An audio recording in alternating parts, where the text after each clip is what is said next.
Less than a week after saying college football would delay snaps to allow defenses to sub players to reduce injury risk, we got some moonwalking.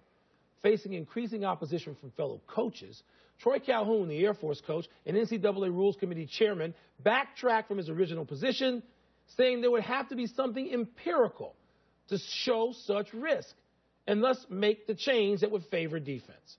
Tony, common sense reaction finally by the people who run college football? I think two things about this. One, I think it's actually a victory for transparency. There was a small cadre of defensive-minded coaches. Led by Nick Saban at one point, or influenced by Nick Saban, who were trying to do something that was anti-innovation and anti-offense.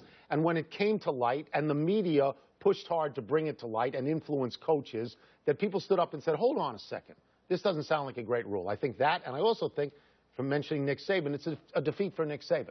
And Gus Malzahn, who beat him Auburn against Alabama, is beating him now, it seems. Yeah. It seems that this thing's not going to happen now. Well, Malzahn was one of the guys who pointed out, wait a minute, where is the data that shows this suggestion? Player safety. Why are we moving on something where there's no data, nothing's been put forth, no research?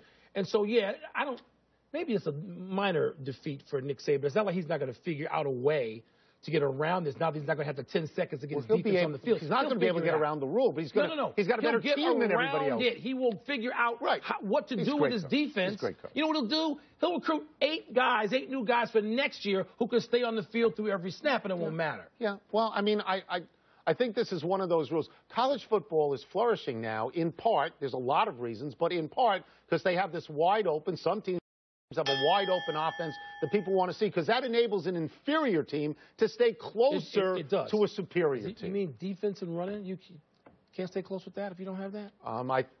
For 80 years, people couldn't stay close to the powers.